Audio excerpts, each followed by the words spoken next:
So, why are we here today? To learn about gluten and celiac disease.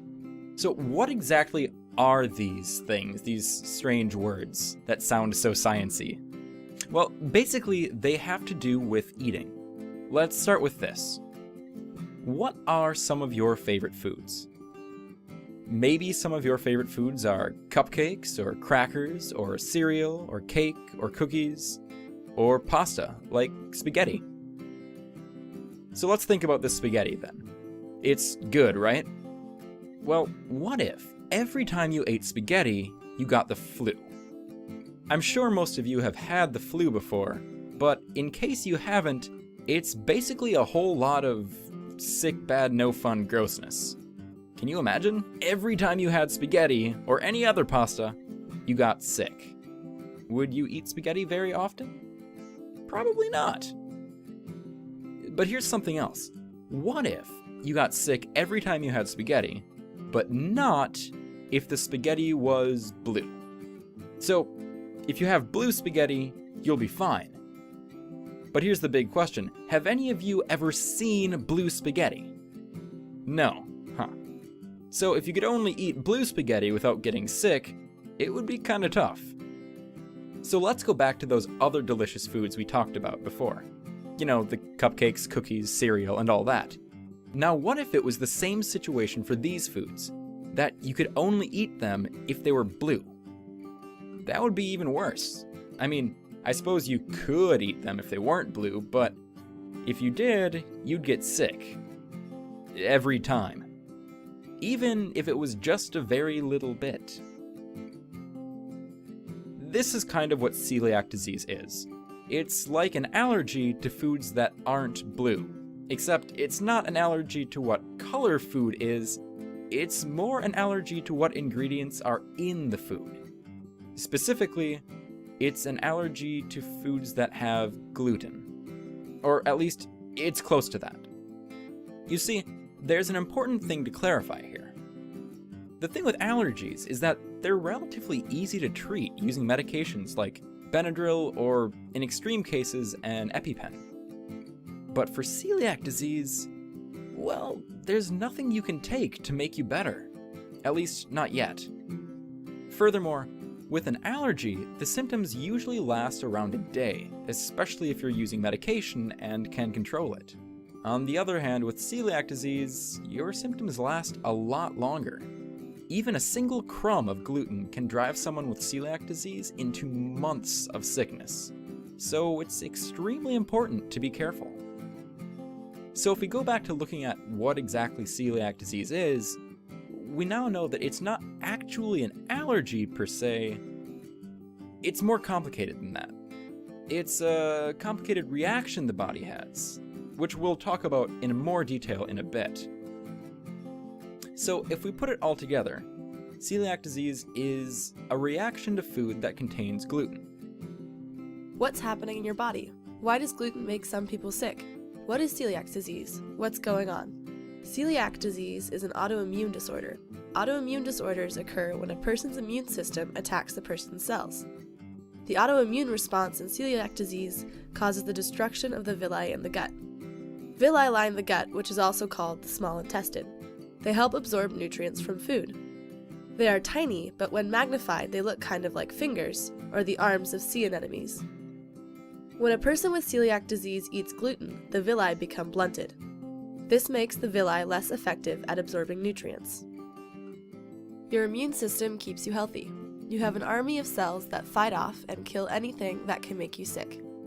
This army includes B cells, which produce antibodies, T cells, which can help the B cells or kill infected cells, macrophages, which eat up the bad stuff trying to infect you, dendritic cells, natural killer cells, and a few others. Usually, special molecules called MHC molecules can recognize what is you and what isn't you, and they tell your immune system army when to attack. The MHC molecules present pieces of antigen, the harmful thing, such as a bacteria or virus, to the T cells and trigger an immune response. But sometimes there are problems. When your immune system is told to attack you, that's an autoimmune response. There are multiple immediate symptoms that those with celiac disease experience when gluten is present in their system. These include fatigue, bloating, cramping, weight loss, and diarrhea, all of which stem from the body's inability to absorb food. Essentially, individuals affected cannot get the necessary daily nutrients and don't have the required energy to have a properly functioning system. This is obviously a huge problem that obstructs an everyday life. If a person with celiac disease is undiagnosed, their immune system is constantly activated and is a source of inflammation in the gastrointestinal tract. Although not fully understood, inflammation, along with other components of celiac disease, increase the probability of developing cancer. Further, untreated individuals are more likely to have osteoporosis or weak and brittle bones, as well as miscarriages and general infertility. According to the Mayo Clinic, as a combination of these factors and symptoms, those with celiac are at a fourfold higher risk of death. So, how do you avoid this reaction if you have celiac disease? First, you need to know that gluten is in lots and lots of things. In fact, it can be found in pretty much anything that has wheat in it, like the flour used to make cookies, cakes, or our yellow spaghetti. However, if people with celiac disease can find special foods that do not have gluten in them, like the blue foods, they don't get sick. So far, it has been pretty easy to tell which foods have gluten and which don't. That is, in the pictures we've been using, the food that has gluten is yellow, and the food without gluten, gluten-free food, is blue. In real life, though, it looks like this. So, how can you tell if something has gluten in it? You can tell by reading nutrition labels. This may initially seem like a daunting task, but it is actually quite simple. What you do is you look at the ingredients section of the label and walk through each of the ingredients, looking for any of the red flag words on the right. As you can see on the right, any ingredient label that says wheat, barley, rye, or gluten definitely contain gluten. Oats are almost always contaminated with gluten too from the way they are processed, but there are some occasional brands that process them to make sure they are gluten-free. However, unless the label explicitly says gluten-free oats, oats are another warning sign of gluten too. Modified food starch is an interesting ingredient because it can be made with gluten or corn. Labels that say only modified food starch are not sufficient to tell if the food is safe, so unless the label explicitly says modified cornstarch, it cannot be trusted. Also, nutrition labels are now required to list any of the 8 major allergens that their product may contain. One of the major allergens is wheat, so sometimes it will say right on the package in boldface at the bottom of the ingredients list. This is always a great place to start looking, because it eliminates the need to read the entire ingredient list. If it says wheat, as the image shown in this slide, then you're done looking. You can see right here, wheat is listed on the label. Other labels may say processed in a facility that also processes wheat. If a label says gluten-free, that's safe to eat. Okay, so now it's your turn. Do you see any of the words on the right under the ingredients list in this food label? Yes. The second to last ingredient says wheat starch, and anything that contains wheat is not gluten-free. Now, can you guess what this food is? This is the ingredient label for Cheerios cereal. Let's try another. Does this food contain gluten? As you can see, none of those red flag words are in the ingredients list, so it does not contain gluten. Now, can you guess what this food is? These are the ingredients for Rice Chex cereal. In addition, you can see on the front of this box that they advertise that the product is gluten-free. If you see that on the box, you definitely know it's safe for people with celiac disease. It's easy to become frustrated when switching to a gluten-free diet, and all the names for gluten-containing ingredients can be confusing. But when you're discouraged, here are some things to remember. There's so many foods that are naturally gluten-free, like fruits, vegetables, meat, dairy, eggs, and grains other than wheat, barley, and rye.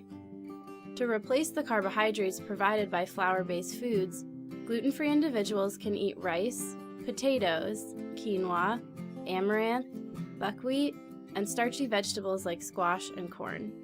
You can eat all your favorite foods too, as long as they're made with gluten-free ingredients. When you go to the grocery store, try to avoid the aisles in the middle. These aisles contain mostly processed food, which often have gluten or are processed in facilities that also process gluten. When you shop only around the periphery, you can find fruits and vegetables, dairy products, meats, and eggs, which are all naturally gluten-free. If you do shop in the middle aisles, look for signs labeled gluten-free.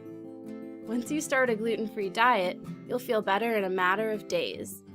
Individuals with celiac who eliminate gluten have more energy, sleep better, find it easier to concentrate, and their stomach pain, nausea, and migraines will disappear. It may seem like accommodating children with celiac is a big ordeal. The most common concern is the cost. Gluten-free food is more expensive, and using separate equipment may seem daunting, but really it's more simple than it seems. As you've seen, much of the food served is already gluten-free. What's important is to prevent contamination. How do you do this? In order to keep gluten away from food for people with celiac disease, chefs should use a different knife, wear different gloves, and delegate a section of the kitchen to be gluten-free by moving flour and gluten-containing ingredients to the other side of the kitchen. And of course, ensure that the ingredients used to make the gluten-free food do not have any gluten-containing ingredients. Okay, so we've talked a little bit about what celiac disease is, the science behind it, and even some solutions to living gluten-free. But does celiac disease have any other effects aside from making you feel sick? How about the emotional impact? In a society that centers so heavily on food, it's ostracizing for people with celiac disease to be seen as different. At almost any social function, whether it be a birthday party or simply having friends over for an evening, food is present and we bond over meals. It is strange if one person is not eating at the dinner table or if a child cannot eat snacks that one of their friends brought for their birthday. Further, wheat and gluten are incredibly prevalent in many of the foods that we eat, making the issue especially critical for young kids. It's really hard for them to feel different, especially because these are normal kids. They just have a strict dietary restriction. To get a little bit more insight into how living with celiac disease actually affects people, we talked to a couple of kids who are part of the Gluten Detectives, a part of the Celiac Center of Minnesota. I was 9 years old when I was diagnosed with celiac disease. I was 2. I was 3 years old. Kind of sad because of when there's foods that you want to eat but you can't eat, you really want to, and then it's sad that you can't eat them. When I can't have treats other kids can have, it just makes me feel not very good. It feels different to have celiac disease because most people don't have celiac disease, so it makes me feel special. Sometimes they ask about it, like why I can't be having that stuff, like that food, but not a lot of times because sometimes when people know and someone asks, then they can answer. A lot of times they do at school. They said, why do you get to eat that? And I said, because I can't eat what you're eating. Kids ask about the foods I eat because sometimes when I'm at a birthday party, they ask me why aren't I eating the normal dessert. Sometimes I get tired of it, but not really. I always get tired of explaining to people why I can't eat the other food. Yes, I like being a gluten detective. I like being a gluten detective because I can learn more about foods that are gluten-free. It's because it's fun being around kids that are like me and then getting to meet new people that maybe know about it and I don't have to explain things. It makes me feel normal to be around kids like me. At first, you don't really, if someone asked you if you wanted to change it, you would say yes, but after a while you wouldn't really want to and it would just be a part of who you are. I miss cakes and a lot of yummy stuff. Sometimes I miss eating some gluten foods, but not really. I just feel like, kind of like you have to keep reminding yourself that there are other things that you can eat and they taste just as good. Thanks for watching our presentation. For more information on celiac disease, you can go to any of these 3 websites.